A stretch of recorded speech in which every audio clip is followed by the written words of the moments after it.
আধারে, ভয় পেও না, আলো আছে আড়ালে, অন্ধকার পালিয়ে যাবে তুমি উঠে দাঁড়ালে। নিজেকে দাঁড়াতে হবে, নিজের সাথে নিজের শক্ত বোঝাপড়া করতে হবে। অন্যের দোষ খোঁজার সময় আমার बेटियों सब्र करना सीखो और गाली का जवाब गाली से ना दो, ताने का जवाब ताने से ना दो, मुस्कुरा के जवाब दो। रब्बे जुल जलाल की कसम खाकर फरिश्ते भी तुम्हारे कदम चूमेंगे। বর্তমান যুগে সবথেকে বেশি কষ্ট কারা পায় জানেন? সবথেকে বেশি ঠকে কারা? যারা মানুষকে খুব সহজেই আপন করে।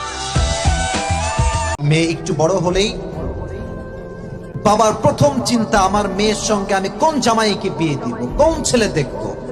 অনেক মেয়ে দেখবেন জামাই খুঁজে পায় না, বাবা তার মেয়ের জামাই খুঁজে পায় না। মানুষ সব সহ্য করতে পারে, কিন্তু মানুষকে যখন মানুষ ব্যক্তিত্বে আঘাত করে, এটা মানুষ সহ্য করতে পারে না।